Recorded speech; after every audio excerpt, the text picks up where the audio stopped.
Okolí Chlumce nad Cidlinou a hradu Kost.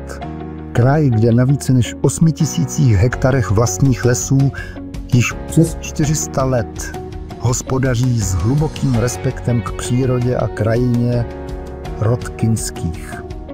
Výsledkem péče našich lesníků jsou rozmanité lesy plné života. Lesy Kinských jsou především nedílnou součástí ekosystému krajiny. Ovšem zároveň jsou také trvale udržitelným zdrojem kvalitního dřeva. Ročně tu vytěžíme okolo 40 000 kubíků této obnovitelné suroviny, která dále míří na náš manipulační sklad. 12 000 kubíků dřeva pak každoročně zpracujeme na vlastní pile. Pestré spektrum dřevin z našich lesů umožňuje produkci širokého sortimentu řeziva.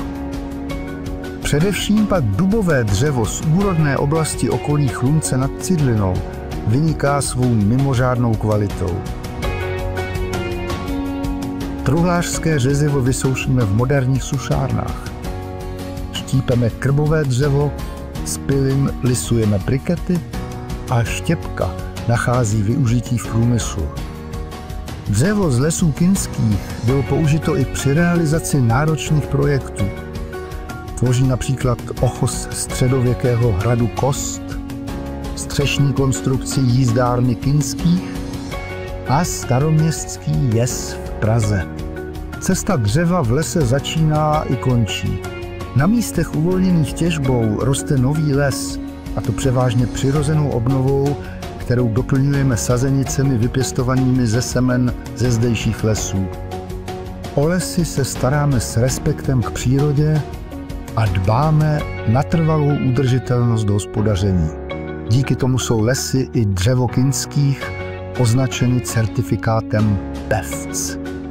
Naše dřevo není jen materiál, je to zároveň nositel příběhu o krajině, z níž pochází, a o lidech, kteří se o ní starají. Lesy Kinský dal Borgo. Odkaz minulosti, závazek budoucnosti.